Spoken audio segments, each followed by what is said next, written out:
Olha, o nosso assunto agora aqui no Jornal da Record News é a respeito de saúde. Eu recentemente tive a oportunidade de participar de mais um congresso da Abrale.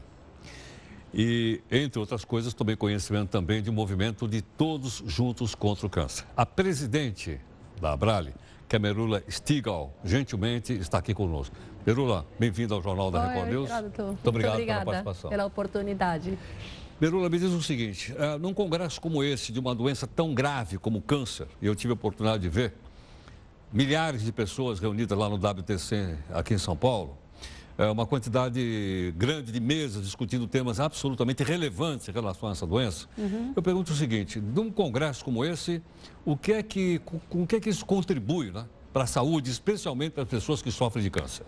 O que é interessante desse congresso, no Movimento Todos Juntos contra o Câncer, é que a gente junta atores com diferentes olhares.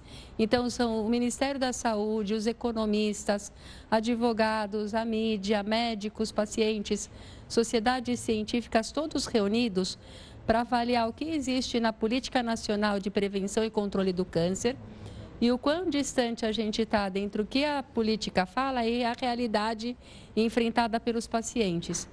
A gente teve 30 painéis de debate com 130 palestrantes, compondo dos diferentes órgãos que existem, né, que trabalham com câncer. Então, realmente, o Congresso é diferente na sua proposta de agregar esses diferentes atores para analisar a política.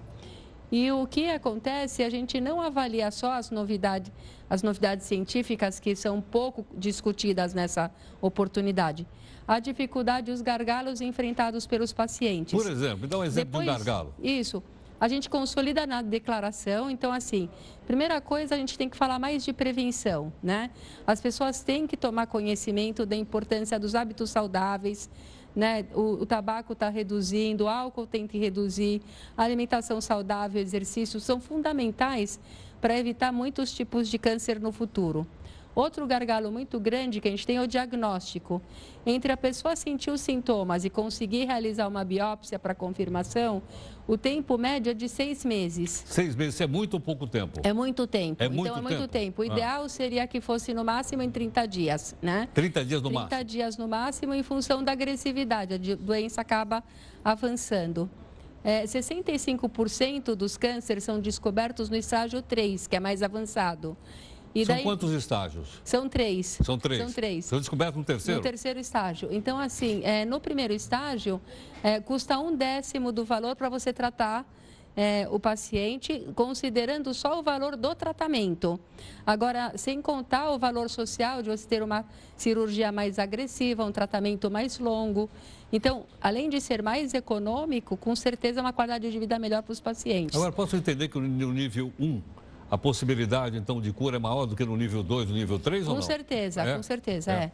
Quanto antes ser descoberto, melhor a opção de tratamento é mais branda e as chances de cura são maiores. Depois, quando a gente tem acesso ao tratamento, a gente tem outras demandas, a gente tem uma demora muito grande para novas tecnologias. Então, o remédio, ele é testado na Europa e demora quase 10 anos para ele estar disponível para o paciente do SUS. 10 anos? 10 anos, porque a gente primeiro tem que registrar o remédio na Anvisa, que demora 1 ano e meio. Depois ele fica disponível para o sistema privado e depois ele é avaliado por uma comissão no Ministério da Saúde para ser incorporado pela Conitec, que é uma agência que analisa. E depois os estados precisam concordar em também financiar esse remédio. Porque eles são caros? São remédios de alto custo, né? Isso também foi discutido lá. Por que essas novas tecnologias precisam custar tão caro?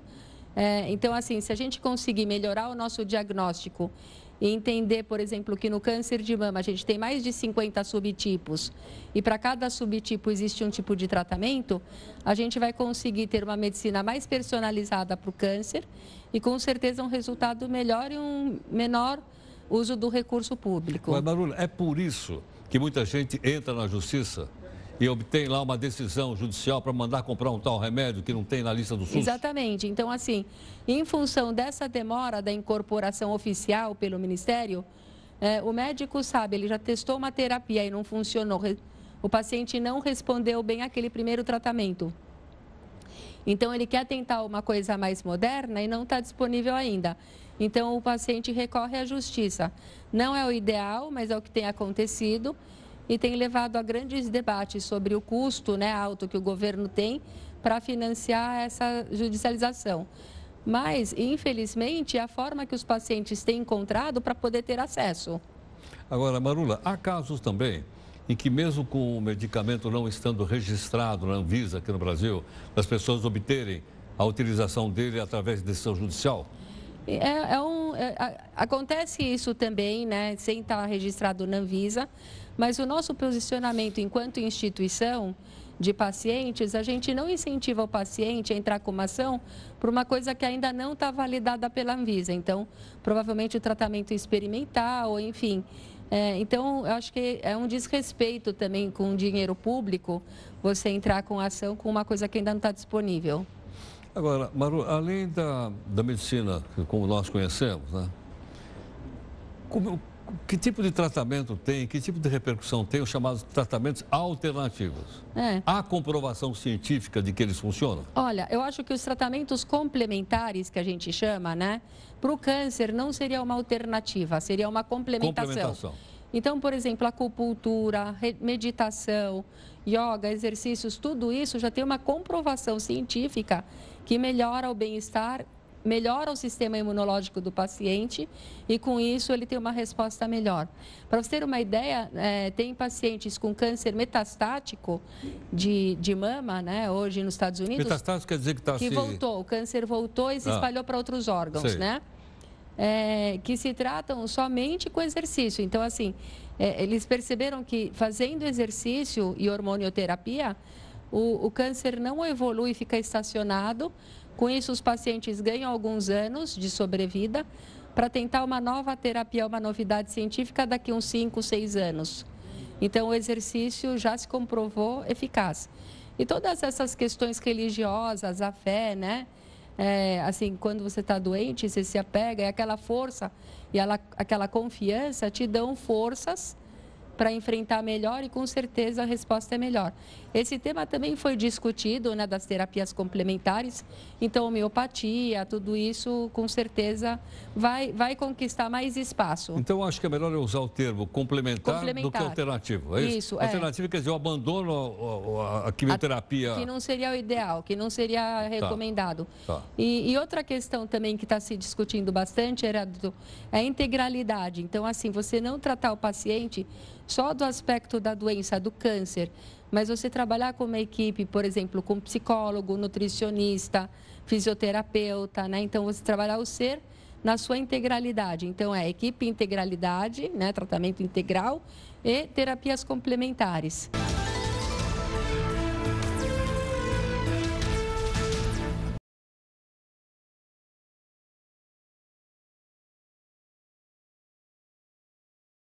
Quantos por cento, então, da verba da saúde é destinada ao tratamento de câncer? Você falou em 2 bi, mas não tenho ideia do percentual. Então, o total que o Ministério da Saúde tem de orçamento é 110 bi. Sei. O total do orçamento anual do governo. E mais 120, 130 bilhões são destinados pela saúde suplementar, os planos de saúde. Então, o que o Brasil investe como um todo esse orçamento de 230 bilhões por ano. Para a saúde como um todo? Para a saúde pública e privada como um todo, Okay. E dentro da saúde pública, 2 bilhões são destinados só para medicamentos de câncer. Entendo. Comparando com outros países que têm mais ou menos o mesmo desenvolvimento do Brasil, é pouco, é muito? Isso é uma discussão, porque, por exemplo, num percentual, a gente tem em torno de 500, 600 dólares por habitante. Na Europa, por exemplo, esse investimento é 4 mil dólares por habitante. Então, tem uma discrepância grande entre o investimento per capita no Brasil e o que é investido fora. Entendo. Agora, eu já ouvi dizer, estou fazendo todas as perguntas de lei, porque também não entendo absolutamente nada desse assunto. E quanto mais velho a população fica, maior o registro de casos de câncer. Isso se confirma ou não? Porque as células, em algum momento, as células acabam tendo uma produção deficiente. O que é o câncer? Ela começa a se multiplicar de forma normal, né? E, de uma certa forma, todos nós temos essa probabilidade dessas células se multiplicarem dessa forma. Então, quanto maior a idade, maior a chance que a gente tem de desenvolver um câncer. Mas também acho que é importante a gente, já que a gente está falando aqui, e alertar quem está nos escutando, claro, que quando uma pessoa é idosa, né, você descobre o câncer com 80 anos, e hoje 80 anos você tem uma vitalidade, né, você vê, tratar com um recurso menos agressivo, sabe? Porque não adianta você entrar com uma quimioterapia muito forte, uma cirurgia agressiva. De qualquer forma, aquela pessoa ela pode conviver bem 5, 6 anos levando um tratamento que ela possa tolerar. Então, a importância de você ter uma segunda opinião, né, para você conversar com seus médicos as vantagens e desvantagens de tratar com muita agressividade um tumor, né, e principalmente numa idade avançada, aí com mais calma. Apelar mais para as terapias complementares e para os cuidados paliativos, que é o manejo dos sintomas e não a cura da doença. Entendo. Bom, eu imagino também que entra nessa questão, de um ponto que você levantou, a questão educacional. Né? A questão, por exemplo, da prevenção, como você disse, está muito ligada à questão educacional, está ligada aos veículos de comunicação, de alertar as pessoas para isso. Isso. Né? Você vê, por exemplo, o consumo de álcool é muito grande, principalmente dos jovens que acabam tendo acesso ao álcool até numa idade muito precoce, né?